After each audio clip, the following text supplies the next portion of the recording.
Близнецы, я приветствую вас. Меня зовут Ева Лехцер, вы на моем канале, и сегодня мы с вами посмотрим ваш второй прогноз на январь 2025 года.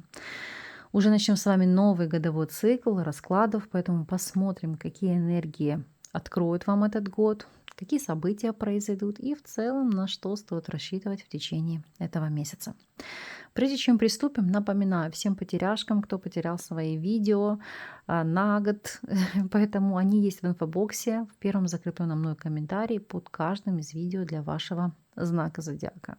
Не теряйтесь, если необходимо, подписывайтесь на канал, и тогда вы будете в курсе всех последних новостей и новинок моего контента. А мы с вами начнем. Итак, близнецы, что же вам приготовит январь? Прям интересно. Так. Основные энергии. Работа. Финансы. Здоровье. Личная жизнь и рекомендации от карт. Так, арканы перед вами. Надеюсь, они вам хорошо видны. Поэтому мы с вами сейчас приступим и начнем совместно читать. Основные энергии. Паж мечей. Это карта анализа, карта аналитики, ситуация сбора, обработки информации. И здесь вы для себя будете что-то оценивать, перепроверять, может быть, собирать на кого-то информацию. Или просто искать необходимый вам ресурс, аргументы, факты по поводу какой-то ситуации, дела, обстоятельства или человека. Или, может быть, перепроверять себя, искать какую-то ошибку. Ну, к примеру, как вы могли потратить столько денег в этом месяце? Где чеки, где доки, где выписки из банка? Ну, то есть в любом случае это, знаете, как вести аналитическую деятельность. Смотрим, в чем конкретно. Итак, по тройке чаш. Во-первых, я могу сказать, вы можете анализировать глубоко и детально круг ваших друзей, круг вашего общения. В чем конкретно? Ну, то есть, кто друг, кто враг, кто просто так, по принципу, кто поздравил, кто не поздравил, кто куда позвал, как человек отнесся, или как отреагировал на ваше внимание, на ваши подарки, на ваши знаки внимания, или как люди отнеслись к вам, поддержали вас в какой-то ситуации или нет. То есть, вот это, знаете, как попытки сопоставить, сравнить, стоит ли вам менять свой круг общения. Каково ваше окружение? А стоит ли в нем оставаться или может сделать кардинальную зачистку? Потому что будете действовать по принципу «скажи мне, кто твой друг, и я скажу, кто ты». Опять же, эта ситуация может быть полярной по отношению к вашим детям. Вы будете анализировать, искать информацию, с кем общается, нет ли плохой компании, то есть все ли хорошо, не употребляет ли каких-то запрещенных веществ. Так сказать, держать руку на пульсе, в какой группе, в каком социуме находится ваш ребенок. Смотрим с вами ситуацию по поводу работы. Работа. Двойка монет. Двойка монет зачастую у нас говорит о ситуации или нестабильности. Например, когда вы чувствуете, что будет что-то меняться относительно вашего предприятия, и нужно искать какой-то запасной или альтернативный вариант. А кто-то здесь может одномоментно, знаете, как хоть разорвись, быть на двух работах, на двух должностях, ну и как следствие смотреть, а стоит ли оставаться на двух или может нужно сопоставить, сравнить и понять, на какой будет лучше. То есть какая является более весомой, на какой остаться. Как отозвется, отыграется для вас данный аркан, давайте смотреть и раскрывать. Итак, в первую очередь мы оценим ситуацию для тех, кто на данном этапе у нас не работает, не может работать по ряду причин. Например, мама в декрете не работающая, или там не работающие студенты, не работающие пенсионеры, или там те, кто досматривает там инвалидов, например. И снова здесь двойка жезлов. Это ситуация поиска. Поиска какого? Нового источника дохода, то есть как выбить там новые субсидии, дотации, что вам положено, как там увеличить какие-то выплаты или пенсию, или как это пересчитать. То есть здесь не о новом заработке как таковом, а о возможностях увеличить ваши текущие возможности в каком-то пассивном ключе. То есть не когда вы работаете, когда эти дотации вам идут от государства. Если смотреть ситуацию для тех, кто является соискателем. Четверка чаш. Ну, скажу так, январь еще во многих странах еще является таким относительно праздничным месяцем, поэтому все еще там гудят. И, как следствие, может быть ситуация застоя или ожидания работы, то есть сложно будет что-то здесь найти. Не отчаивайтесь, не знаете как, не падайте духом. все наладится. Просто старайтесь в рамках этого месяца, ну, как-то поэкономить ваши ресурсы, чтобы вы ощущали себя более-менее стабильно. Если же вы наемный сотрудник, а вот здесь не зря основной картой выпала двойка монет. Это аркан, который говорит о каких-то серьезных переменах или перетрубациях на работе. Например, как я говорила, может там предприятие закрываться, и оно уже может быть, знаете, как его деятельность сходить на нет. Или вы сами можете решить уволиться, потому что найдете что-то более перспективное и альтернативное. Ну, то есть здесь в целом ситуация, когда вы хотите проанализировать и понять, что нужно изменить, чтобы ваша жизнь была лучше. По вопросам бизнеса здесь семерка чаш. Это анализировать, какие идеи стоит сгенерировать и воплотить в жизнь. То есть что будет дееспособно, что нет, что, так сказать, принесет вам удачу, а что, может быть, отнимет много времени и сил. Как это будут ощущать, выбирать? В большинстве интуитивно, может быть, опираясь на какие-то последние тенденции. Но в любом случае вы, так сказать, будете для себя хватать эту возможность быть в тренде, преуспеть, ну и, конечно же, хорошо заработать.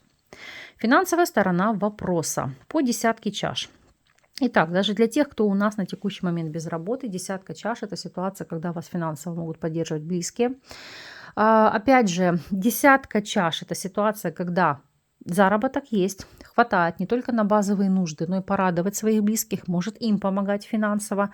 Ну, то есть здесь для тех, кто там работает, или имеет дотации, по деньгам все хорошо. Для тех, кто не работает, это финансовое будет подспорье от вашей родни. Ну, с деньгами, как вы видите, проблем нет. Состояние здоровья. Паж чаш. Опять же, по пажу чаш. Это ситуация, когда вы крепки духом, телом, то есть хорошее эмоциональное, ментальное, физическое самочувствие, но есть одно но. Это, знаете, когда вы сидите и недоумеваете, как вы могли подцепить ветрянку или какие-то иные детские болезни. То есть как вы могли так вляпаться. Поэтому, если чем-то таковым не болели, будьте здесь начеку, потому что январь, ну, может, так сказать, подкинуть вам здесь ситуацию. Вопросы личной жизни. А здесь король жезлов. Итак, для девушек и женщин, ну, в принципе, как для мужчин, это может быть влияние мужчины огненной стихии, овен, лев или стрелец, на развитие вашей личной жизни, на перспективы. Для кого-то это может быть новый объект страсти, а для некоторых это в целом пробуждение ревности и страсти в текущем союзе. Так ли это? Давайте сейчас смотреть. Оценим ситуацию для тех, кто на данном этапе у нас свободен. И здесь шестерка чаш, это у нас для некоторых взыграет ностальгия, потому что захочется возобновить отношения с кем-то из прошлого. А у других это, знаете, как сместится фокус внимания. А именно, человек, который длительный период мог быть вашим другом, просто знакомым, резко поменяет свой статус и станет человеком близким, с которым вы будете строить отношения. И если же вы в любовных треугольниках, король жезлов и сила – это проявление чувственности, это сексуальная тяга, это страсть, это проявление ревности, то есть это даже какая-то созависимость друг от друга. Но вместе с тем для, знаете, как вашей второй половины вы будете как допингом, мотивацией там, или музой. То есть у каждого здесь свое. Но человек будет из вас активно черпать энергию. Если вы в стабильном союзе. Здесь семерка мечей с королем жезлов. И сейчас эту ситуацию хочу для вас уточнить.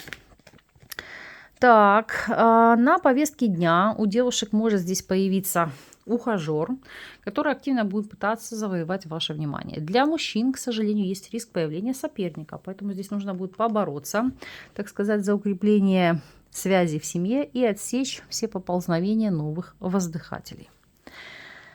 По вопросу совета и рекомендаций. Паж жезлов – это карта любопытства. Кстати, с пажом мечей это, знаете, как контролировать. Может быть, там проверять, с кем общается, куда ходит, переписки, не знаю, круг общения, знакомых.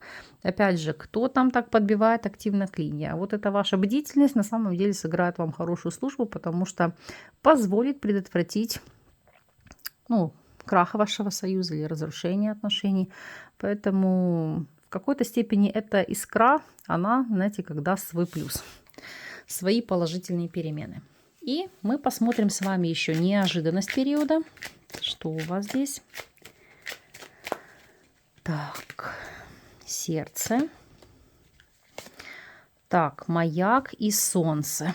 И дно колоды карта гроб. Кардинальные перемены в отношениях. Объясню почему. То, что, допустим, было ранее было, ну как, умерло, ушло, будет предано трансформации. То есть у кого-то могут восстанавливаться отношения из прошлого. У кого-то, знаете, как замаячит новая любовь, новые отношения, и вы, так сказать, отомрете от сна. Или выйдете из полосы застоя, или, знаете, какого-то периода одиночества. В целом, как мы видим, любовь озаряет сердце. Новое влечение, страсть, новые эмоции, вот эти все перипетии. Этим будет насыщен, наполнен ваш январь.